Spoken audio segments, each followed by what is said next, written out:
This segment brought to you by Sure Crop, liquid crop nutrition delivered right to your farm. Welcome back to Ag AM in Kansas. I'm Brityne Rucker.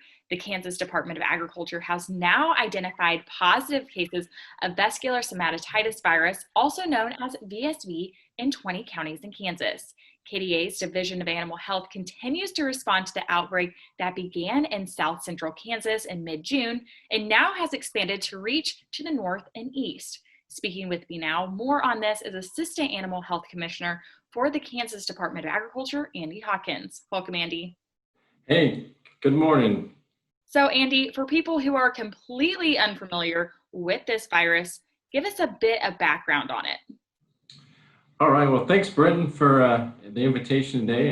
All right, so this is a viral disease. It primarily affects horses, but it can also affect cattle, sheep, goats, alpacas, and llamas. The vast majority of all cases we've seen so far have been in horses. We've had a few cases in cattle confirmed. It's a disease that is a very high morbidity, but a very low mortality. So it's a disease that is very manageable, but it does have to run its course if it gets in the livestock population.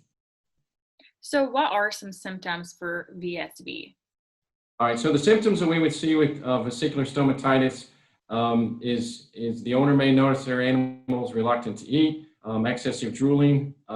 Those are things that we would see even up to lameness. And then from there, just the classical lesions that we see typical with VSV. And those are, by definition, vesicular stomatitis, vesicles, and sore mouth. So a lot in reality, we don't really see many vesicles because that's in the very acute phase of the disease. So what we really see is crusty lesions or loss of epithelium. So we'll see, especially on some of these horses that are super sore, they'll lose the top layer of their tongue, kind of the epithelium from their tongue. They also have some ulcerations around their mouth, ulcerations in their nose, and then we can also see that in their ears, ventral midline, and then some coronary band lesions as well. And these symptoms that we've seen throughout this year of the cases we've investigated, they're asymmetrical, they're a lot of times unilateral, so it's something that's definitely out of the ordinary. So anything like that you see, you definitely need to work with your veterinarian and have it looked at. One of the things that owners might notice first is their horses or even their cattle or just their livestock in general is reluctance to eat. So they might not want to eat. They might see some excessive salivation or drooling, and maybe even occasionally see some lameness associated with it as well. When we come back, Andy talks to me about really how widespread this virus is in Kansas. It's coming up, don't miss it. Kansas Corn reminds you that E15 fuel is the right choice for every kind of driver. For the car enthusiast, E15 has higher octane. For the thrifty driver, E15 is priced lower than regular unleaded. For the nature lover, E15 provides cleaner air. For the shopper who buys local, E15 has more ethanol from our Kansas corn farms. Choose E15 for a higher octane, lower price, cleaner American fuel. Message from the Kansas Corn Commission. Learn more at kscorn.com. No one plans to get sick or injured. But when life happens, it's important you and your family are protected. Kansas Farm Bureau health plans are there to provide continued health care coverage to meet your needs. Choose from a broad range of individual and family plans. And if you're over 65, we have options for you too. Learn more at kfbhealthplans.com or contact a Farm Bureau Financial Services agent near you.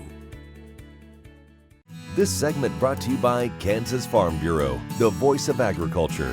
To join today or for more information, go to kfb.org or find us on Facebook and Twitter. Welcome back to Ag Etc. I return with the Assistant Animal Health Commissioner for the Kansas Department of Agriculture, Andy Hawkins, over stomatitis virus in Kansas. So Andy, I kind of touched on this earlier, but really how widespread is this outbreak?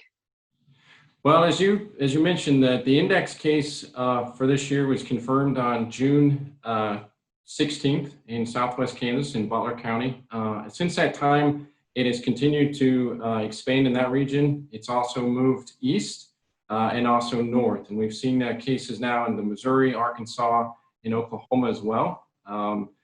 It's interesting that the vast majority of these cases have been associated with a close proximity to a river. So that's something that we've kind of taken note of.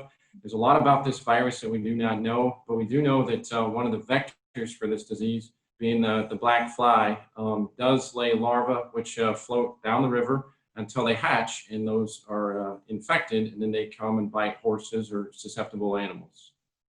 Right. And those that are infected go into a quarantine process. That's right. So they go into a quarantine process, and that quarantine process, so first off, it's important to know that vesicular stomatitis actually is a reportable disease in Kansas. So it's something that we do have to know about. So it's something that you would work with your local veterinarian, and then they would notify the Kansas Department of Ag.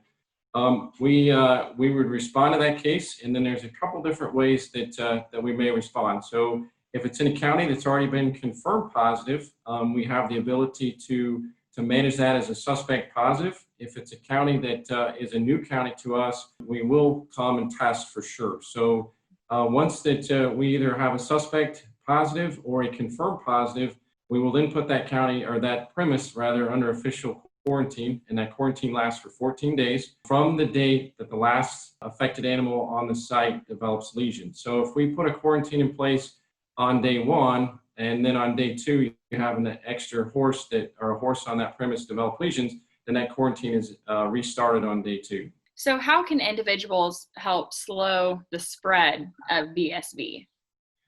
Well, part of our job and our mission is to educate people, and this is something that we've done a lot of outreach to local practitioners in the equine community as well as the agriculture community in general. One of the things to remember is how is this actually spread? So obviously we touched a little bit on the vectors.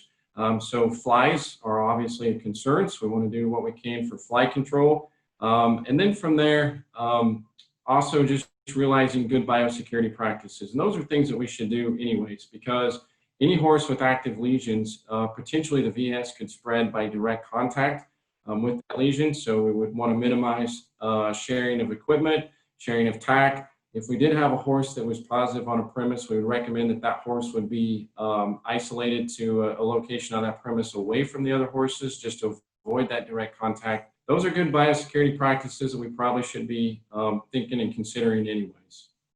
And once again, if you have any of these symptoms, your local vet is your best bet on this.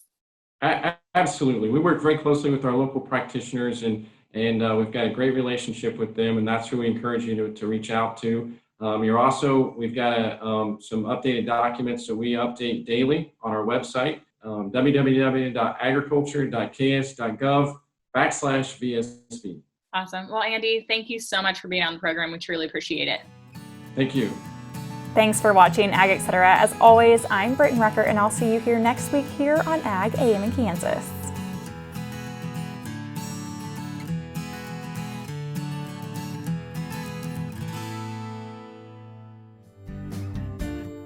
Watch Ag AM in Kansas online at agaminkansas.com.